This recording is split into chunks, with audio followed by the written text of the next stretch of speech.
Here's the English translation kept in a dramatic, immersive tone and structured in clear paragraphs, with the key points preserved. The developments ahead of the episode of Beyond the Gates airing on Thursday, February 26th, center on an unresolved case that ignites Scott's fury. In another turn of events, Anita's television interview with Gayle King sparks a positive wave of public reaction. Meanwhile, Donnie and Andre are forced to deal with an unwelcome guest who threatens the fragile peace they fought so hard to build. Key points to remember. Laura's unresolved accident resurfaces, pushing Scott into action. Anita's television interview triggers a powerful response. An uninvited visitor endangers the hard-won calm Donnie and Andre have struggled to protect. It has been less than a year, but to Scott that stretch of time feels as long as an entire lifetime. It began with the adrenaline rush of someone touching the truth for the first time and ended in a bitter exhaustion she refuses to name out loud. Scott once convinced herself that her role as an amateur detective was merely a youthful impulse, a reckless burst of courage meant to protect her mother, protect her family, protect the dignity Leslie trampled in full view of the public. Yet even as her company grew, even as she still held Tomas's hand through glittering parties, even as she forced herself to look calm beneath the scrutiny of Fairmont Crest and its predatory stares, there remained a hollow space inside her that would not seal shut. Laura. That accident was like a hidden fracture at the bottom of a glass. One small shake and everything shatters, and the sound of breaking echoes longer than any apology ever could. Scott could tolerate Leslie living in wealth, chin lifted, but she could not bear Laura living suspended in midair. No verdict, no justice, no ending. Every time Laura looked at Leslie, the silence in her eyes felt like an accusation never read aloud, and Scott knew that silence was carving Laura apart day after day. Worse still, Scott began to realize that the same unease was turning back and sinking its teeth into her, as if she had missed something at the very end of her pursuit. As if she had stood too close to the truth and its scent had seeped into her skin, impossible to wash away. She hated that feeling. She hated that she had once believed exposing Leslie once would be enough. She hated that Fairmont Crest could swallow an entire accident and keep laughing as if no one had ever been pushed to the edge. And most of all, she hated Leslie's arrogance, an arrogance that did not bother with disguise, strolling around like a victor, as if the law were nothing more than a curtain to pull open and shut whenever she pleased. The return of Laura's accident did not arrive with a blast. It arrived as scattered crumbs, forgotten details, overlooked inconsistencies, questions that flared up at the exact moment Scott thought she was finally safe. A throwaway conversation in an office hallway. A former driver who suddenly quit. A medical report corrected far too late. A name in an insurance file crossed out and rewritten. To anyone else these would be coincidences, to Scott they were tracks.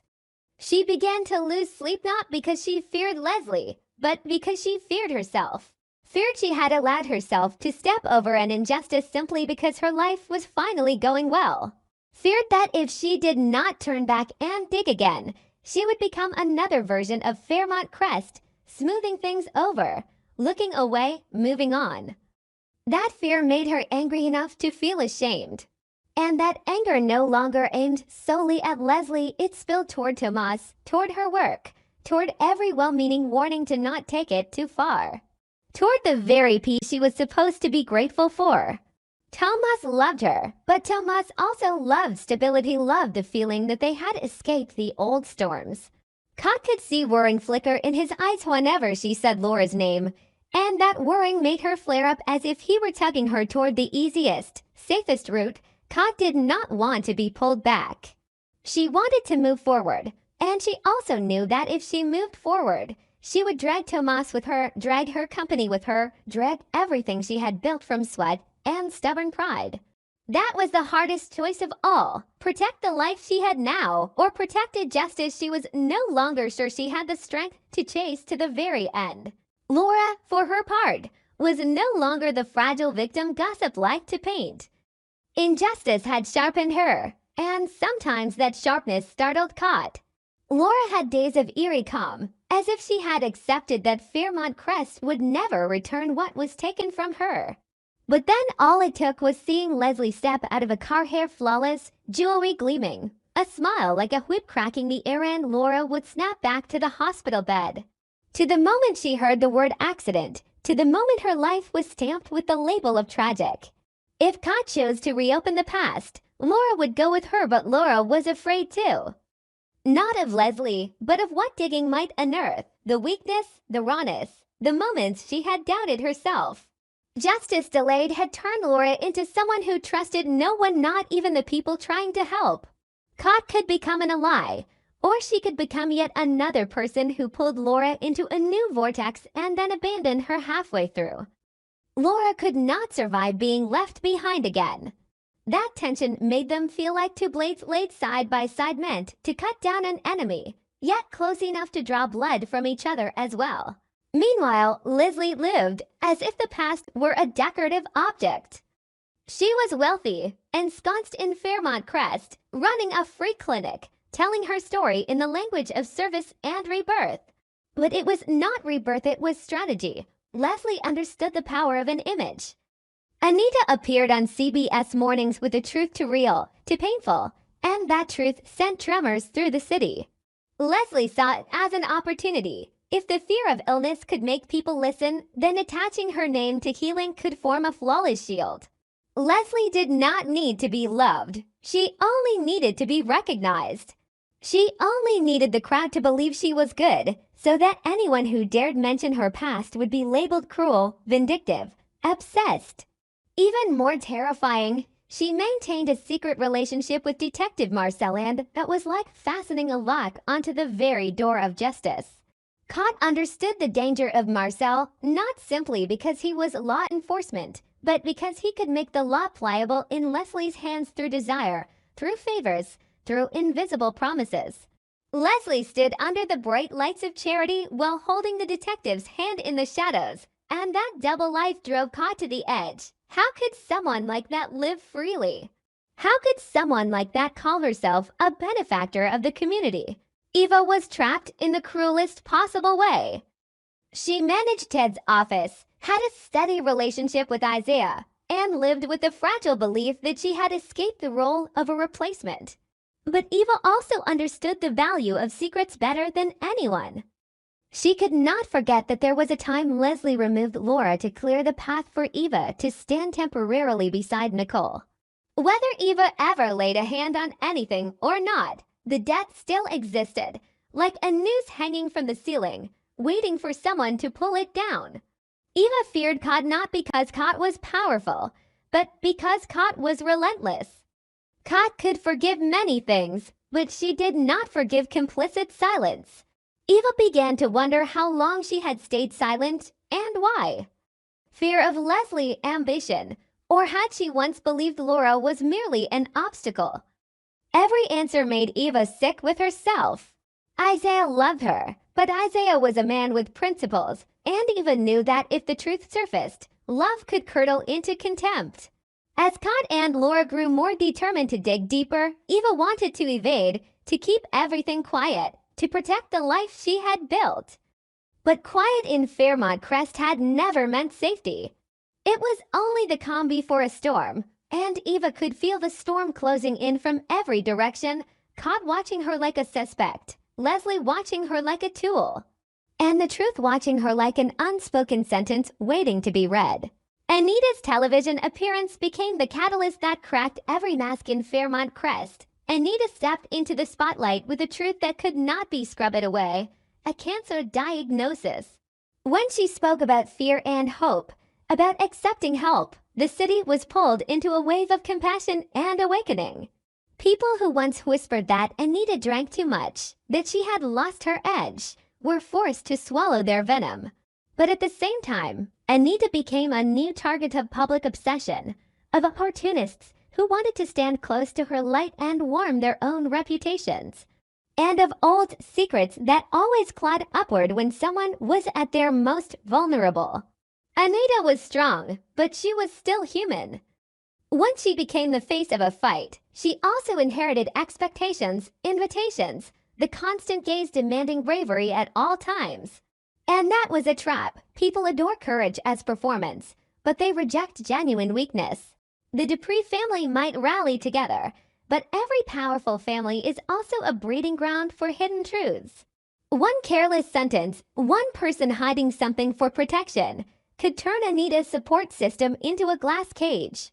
Caught watched Anita on TV with a heavy heart not only out of sympathy, but because she could see the true danger of Fairmont Crest. Even illness could be turned into a tool. And Cott feared Leslie would do exactly that without hesitation. And she did. Leslie conceived her big idea. She began promoting her free clinic as a moral symbol, a narrative of personal resurrection. Photos, articles, interviews were orchestrated with precision so the public would see Leslie as a woman devoted to the community. And every time Leslie appeared on screen, Laura felt as if someone had driven a blade straight into an open wound. Cott, meanwhile, burned.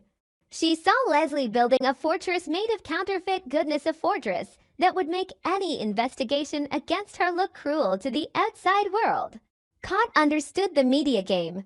If she wanted to bring Leslie down, she would need more than legal evidence. She would need a moment so undeniable that the crowd could not look away. Her rage hardened into cold resolve. If Leslie used the clinic as armor, then the clinic would have to become the place where the cracks finally showed. But stepping into a free clinic was not as simple as following paperwork. It meant facing real people who genuinely needed saving, and Cott feared she would be painted as the destroyer. She hated being forced to weigh morality against justice. Yet she hated even more the thought of Leslie wearing the mask of a savior. In that tug of war, Cott began to grow ruthless with herself. She would accept being the villain in the public eye if it meant pushing Leslie closer to the courtroom, closer to consequences. And that was when Cott realized she was nearing the boundary she had once condemned, the boundary where people justify any method in the name of a right outcome. Elsewhere in Fairmont Crest, Donnie and Andre were living in a peace they had bled to earn.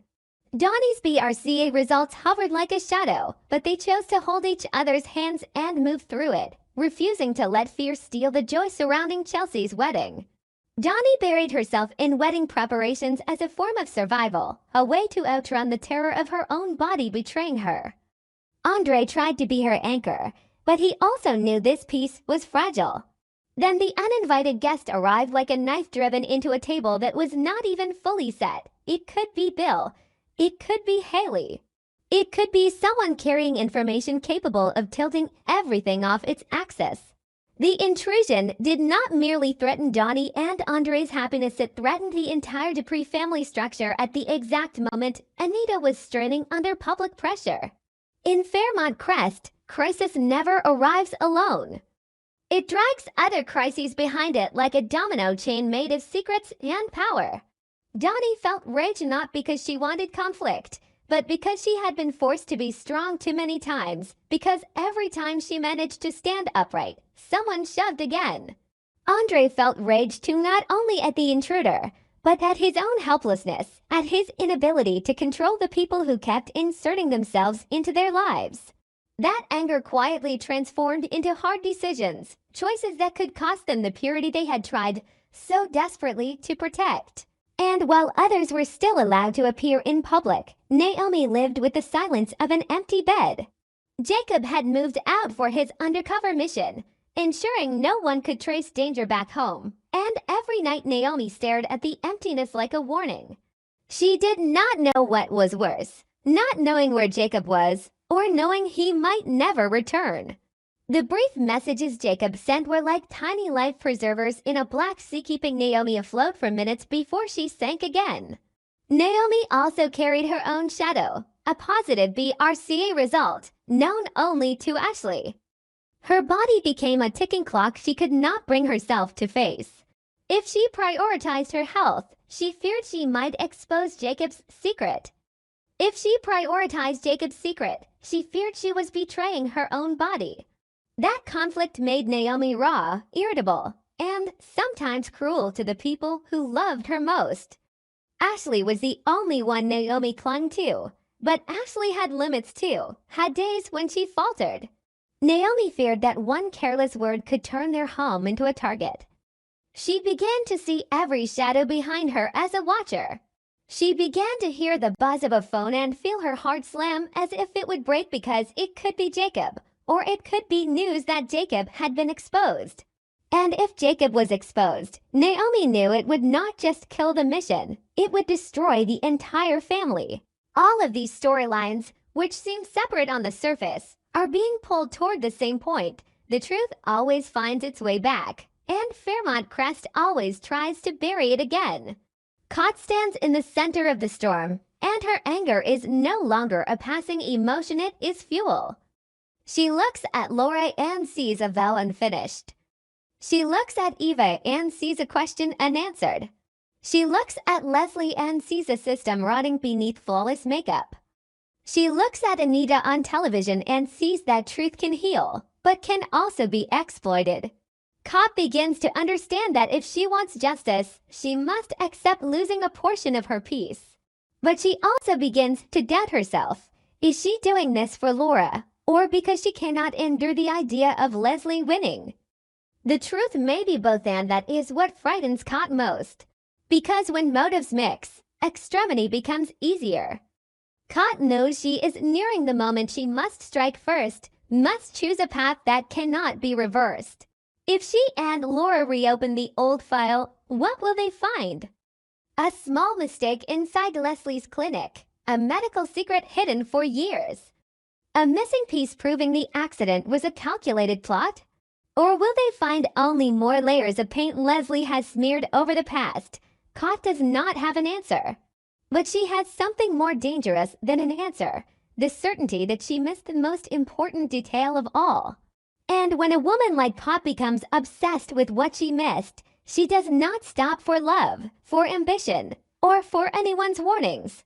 She stops only when justice is served, or when she remakes herself into someone else entirely, someone willing to burn all of Fairmont Crest just to drag Leslie down, no matter who burns with her.